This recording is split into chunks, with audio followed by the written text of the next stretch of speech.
देखो चैप्टर आपके पास quadratic equations.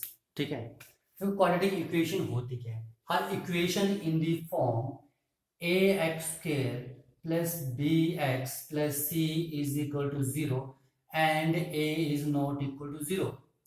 ठीक है, a x square plus b x plus c is equal to zero की फॉर्म में होनी चाहिए।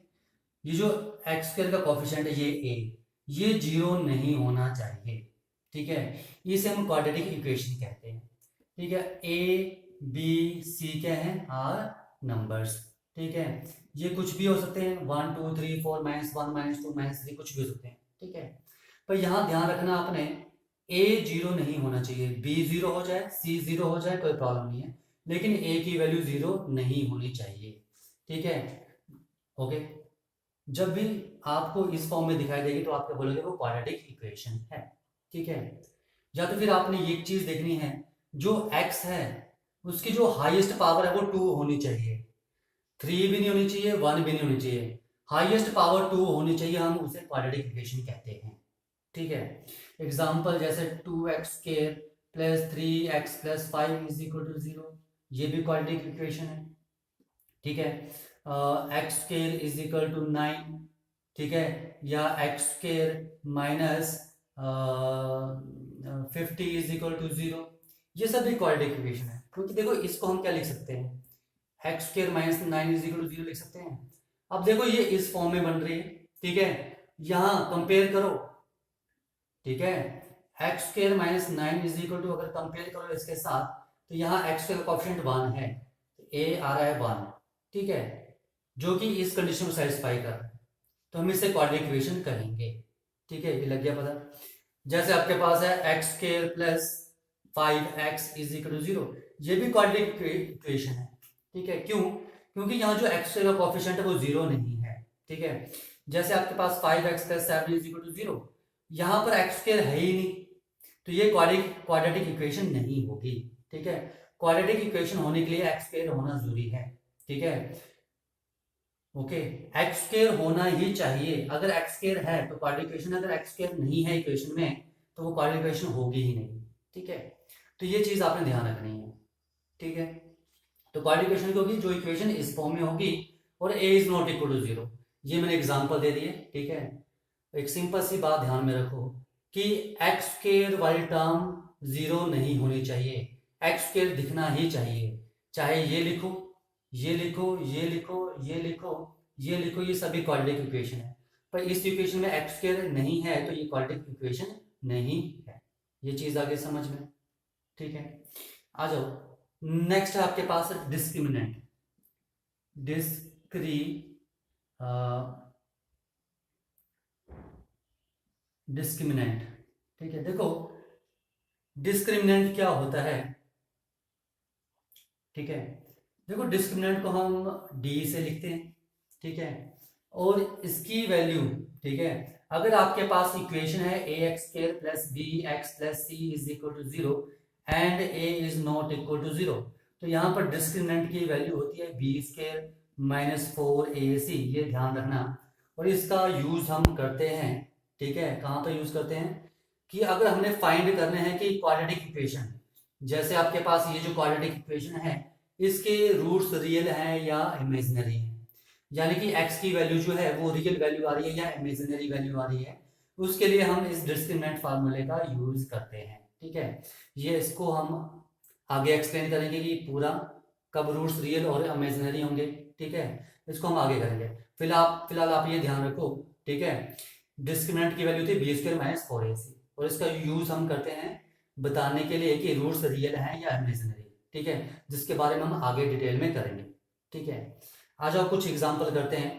ठीक है, आप ये नहीं कि सिंपल फॉर्म में एग्जांपल दिए होंगे, आपके पास जो एग्जांपल है मैं भी घुमा फिरा के भी दिए हो सकते हैं, और आपसे पूछा होगा कि ये क्वाड्रेटिक इक्वेशन है या नहीं है। जैसे मैं यहाँ पर एग्जांपल ले रहा हूँ। ठीक है, 3x minus 2 into 2x minus 3 is equal to 2x plus 5 into 2x minus 1। आपसे पूछा है कि ये जो है ये क्वाड्रेटिक इक्वेशन है या नहीं, तो सबसे पहले इसे सॉल्व करेंगे ब्रैकेट ओपन करके, और इसे हम इस फॉर्म में बना लेंगे। ठीक है, सब कुछ लेफ्ट में ले आएंगे और इज इक्वल टू 0 की फॉर्म में बना लेंगे। तो सबसे पहले ब्रैकेट सॉल्व करो, क्या आ जाएगा, 3x से मल्टीप्लाई किया 6x², 3x से मल्टीप्लाई किया -9x, माइनस से मल्टीप्लाई किया -2 से -4x, minus minus plus 6 is equal to 4x², ये तो मल्टीप्लाई आप कर ही सकते हो, एंड प्लस 10x -5। ठीक है, तो क्या आ जाएगा 6x², ये 4x², यहाँ पे माइनस हो गया, चलो रहने दो भी। ठीक है, अभी इसे लिखो पहले सॉल्व करके, ये कितना आ गया -13x plus 6 is equal to 4x² plus 8x -5। ठीक है, ये आया। Now 6x² minus 4x² minus 13x, ये यहाँ आ गया -8x प्लस 6, ये यहाँ के 5 ऐड हो गया विच इज इक्वल टू 0। ये कितना आ गया 2x² minus 21x plus 11 is equal to 0। अब देखो ये इस फॉर्म में बन रहा है ax² plus bx plus c is equal to 0 where a is not equal to 0। ठीक है, a की वैल्यू क्या है 2, b की वैल्यू यहाँ -21, c क्या है 11, कंपेयर करना। ठीक है, तो देखो ax² plus bx plus c की फॉर्म में बन रहा है, ओके, और a is not equal to 0। हाँ, x का कोफिशिएंट जो है x² का कोफिशिएंट 2 यहाँ पर 0 के इक्वल नहीं है, ये 2 है। ठीक है, इसका मतलब ये क्वाड्रेटिक इक्वेशन है। ठीक है, तो given equation is the quadratic equation, तो हम इसे क्वाड्रेटिक इक्वेशन बोलेंगे क्योंकि हमें यहाँ पर x² दिखाई दे रहा है। ठीक है, आ जाओ एक एग्जांपल और लेते हैं। ठीक है, जहां से आपको और क्लियर हो जाएगा, ध्यान से करना क्योंकि एक्सरसाइज इन पर ही सॉल्व हो जाएगी अगर आपको ये चीज समझ में आ गई तो। एक्सरसाइज सिंपल है। ठीक है, तो देखो जैसे मैं एक एग्जांपल और ले रहा हूँ, आपके पास है 3x into 2x minus 5 plus 6 is equal to 2x into 3x plus 5 minus 6। पहले सॉल्व कर लो, 3x into 2x 6x² minus 15x, ये प्लस 6 अलग है, इससे मत मल्टीप्लाई कर देना, और ये क्या जाएगा 6x² plus 10x and minus 6, 6x² cut गया, सेम टर्म्स हैं, दोनों पॉजिटिव हैं, सेम साइन की टर्म्स है। ठीक है, तो -15x 10x को यहाँ ले आए तो -10x प्लस 6 को यहाँ ले आए तो प्लस 6 इज इक्वल टू 0। ये 6 और ये 6 नहीं कर सकते क्योंकि दोनों ऑपोजिट साइन है। ठीक है, साइन यहाँ पर सेम था तो मैंने काट दिया। ठीक है, अदरवाइज आप यहाँ ला के सब्ट्रैक्ट भी कर सकते हो, आपकी मर्जी है। तो -25x plus 12 is equal to 0। अब इसे कंपेयर करो ax² plus bx plus c is equal to 0 where a is not equal to 0। तो देखो इस टर्म में x² तो है ही नहीं। ठीक है, तो जब मैंने पहले बोला था क्वाड्रेटिक इक्वेशन तब होगी जब आपके पास गिवन इक्वेशन में x² दिखाई देगा, तो इसमें तो x² कहीं दिखाई नहीं दे रहा है। ठीक है, तो ये क्वाड्रेटिक इक्वेशन नहीं है। ठीक है, या तो फिर आप -25x plus 12 is equal to 0 को लिख सकते हो, 0x² minus 25x plus 12, just compare करने के लिए किसके साथ ax² plus bx plus c is equal to 0।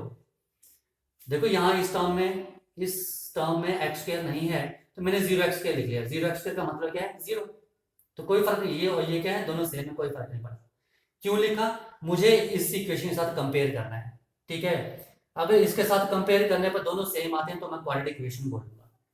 अब देखो x² तो आ चुका है, लेकिन यहाँ पर x का कोएफिशिएंट a जो है इज नॉट इक्वल टू 0, और यहाँ पर जो है इसका कोएफिशिएंट 0 आ रहा है, तो इसका मतलब ये क्वाड्रेटिक इक्वेशन नहीं है।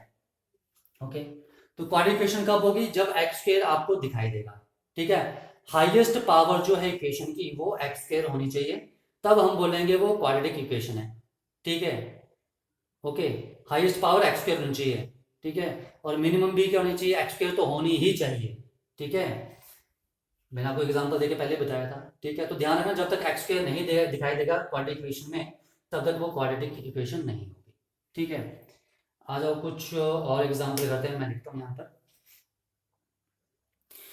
देखो एग्जांपल है फॉर क्वाड्रेटिक इक्वेशन, आपके पास एक क्वाड्रेटिक इक्वेशन दी है, ये इक्वेशन दी है। ठीक है, बोलते हैं show that x is equal to 1/3 is a solution and x is equal to 3 is not a solution. देखो सॉल्यूशन का मतलब क्या है, आपके पास ये इक्वेशन है 3x² plus 5x minus 2 is equal to 0। ठीक है, ये आपके पास क्या है लेफ्ट हैंड साइड, और ये क्या आपके पास है राइट हैंड साइड। ठीक है, तो बोलते हैं कि x is equal to 1/3 solution है, इसका मतलब है अगर हम x की वैल्यू यहाँ सब्स्टिट्यूट करें तो लेफ्ट हैंड साइड और राइट हैंड साइड इक्वल आएगी, ठीक है। तो हम बोलेंगे ये x is equal to 1/3 solution है, ठीक है। अगर x की वैल्यू यहाँ पर सब्स्टिट्यूट करने पर लेफ्ट हैंड साइड और राइट हैंड साइड इक्वल नहीं आते हैं, ठीक है, तब हम बोलेंगे कि वो उसका सोल्यूशन नहीं है, ठीक है। अब देखो x इज इक्वल टू 1/3 यहाँ सब्स्टिट्यूट करो, क्या आएगा 3 इंटू 1/3 का whole square plus 5 into 1/3 minus 2, मैंने लेफ्ट हैंड साइड ली है, ठीक है।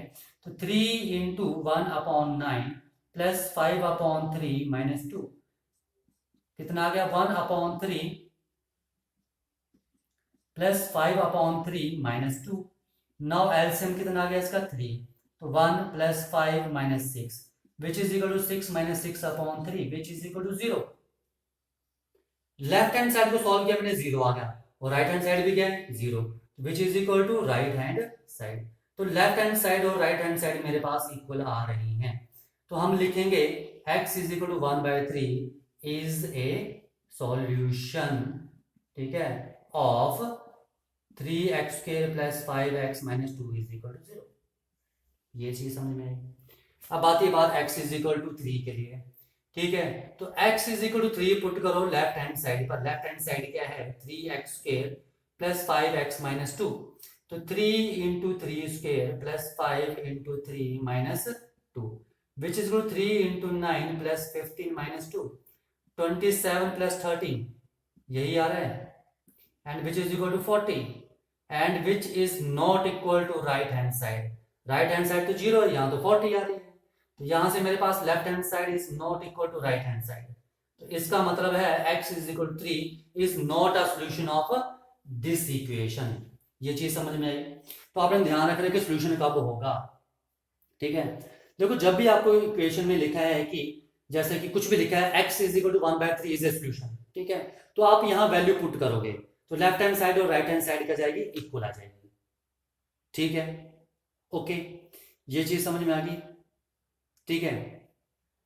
तो जब भी सॉल्यूशन लिखा है तो इसका मतलब है कि x की वैल्यू यहां पुट करने पर वो हमारे पास क्या जाएगा, इसकी राइट हैंड साइड आ जाएगी। ये चीज क्लियर है। आ जाओ एक एग्जांपल और करते हैं। देखो एग्जांपल है आपके पास, देखो ये थोड़ा अलग है, मतलब सेम एग्जांपल है पर यहाँ पर क्या है, यहाँ पर ये सॉल्यूशन देख रखा है, यानी कि ये x क्या है 3/2, तो ये जो 3/2 है x इक्वल 3/2 ये इसका सॉल्यूशन दिया है। मैंने आपको प्रीवियस क्वेश्चन में भी बताया था अगर सॉल्यूशन है, ठीक है, तो हम x की वैल्यू यहाँ सब्स्टिट्यूट करेंगे तो वो राइट हैंड साइड के इक्वल आना चाहिए, ठीक है। पिछले क्वेश्चन में तो आपने शो करना था इसलिए हमने लेफ्ट हैंड साइड ली, ठीक है। यहां पर लिखा है कि ये सॉल्यूशन है, ठीक है, x is equal to 3/2 is a solution of किसका 2x² plus px minus 6 is equal to 0, ठीक है।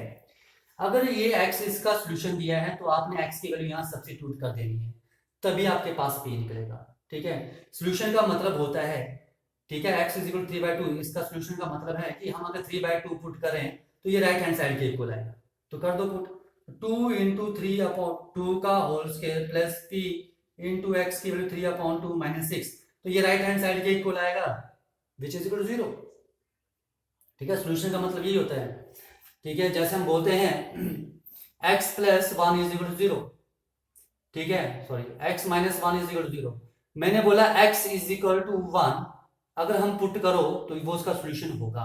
देख लो अगर x की वैल्यू यहाँ 1 पुट करोगे तो 0 आ रहा है राइट हैंड साइड के इक्वल, तो हम बोलेंगे x is equal to 1 is a solution. तो सॉल्यूशन का मतलब होता है जब भी आप वैल्यू वहां पर सब्स्टिट्यूट करोगे तो राइट हैंड साइड के इक्वल आएगा। तो यहाँ पर x इज इक्वल टू 3/2 इसका सॉल्यूशन है, तो हम सब्स्टिट्यूट करें तो राइट हैंड साइड के इक्वल आ रहा है, बस आपने इसे सॉल्व करना है, आपका p की वैल्यू खुद निकल जाएगी। तो 2 into 9/4 plus 3p/2 minus 6 is equal to 0, कितना आ गया 9/2 plus 3p/2 minus 6 is equal to 0। LCM लेना एलसीएम ले लो, ठीक है, कितना एलसीएम आ जाएगा 2, कई तरीके सॉल्व करने के आप जिस मर्जी मेथड से करो, -12 इज इक्वल टू 0, तो यहाँ क्या जाएगा 9 और -12 3p minus 3/2 is equal to 0, तो 3p माइनस 3 क्या हो जाएगा 0 and 3p is equal to 3 and p is equal to 3/3, multiply तो वहां जाकर डिवाइड, तो p इज इक्वल टू कितना आ गया 1। ठीक है, x इक्वल 3/2 अगर इसका सोल्यूशन है तो p की वैल्यू क्या आएगी 1। ठीक है, ये चीज समझ में आई। तो ये मतलब है इसका। ठीक है, तो ये चीजें आपने ध्यान रखनी है। ओके, तो जब भी सोल्यूशन दिया है तो सोल्यूशन का मतलब होता है कि x की वैल्यू गिवन इक्वेशन में पुट करने पर वो राइट हैंड साइड के इक्वल आता है। तो मैंने पुट कर दिया और राइट हैंड साइड के इक्वल कर दिया। ठीक है, ये सिंपल कैलकुलेशन है, सॉल्व करो p की वैल्यू खुद निकलेगी। ठीक है, अब 5 जो इसकी आपकी एक्सरसाइज है 5A, उसमें ऐसा कोई क्वेश्चन नहीं होगा जो आपसे नहीं होगा। ठीक है, चलो हम करते हैं नेक्स्ट वीडियो में 5A स्टार्ट। ठीक है।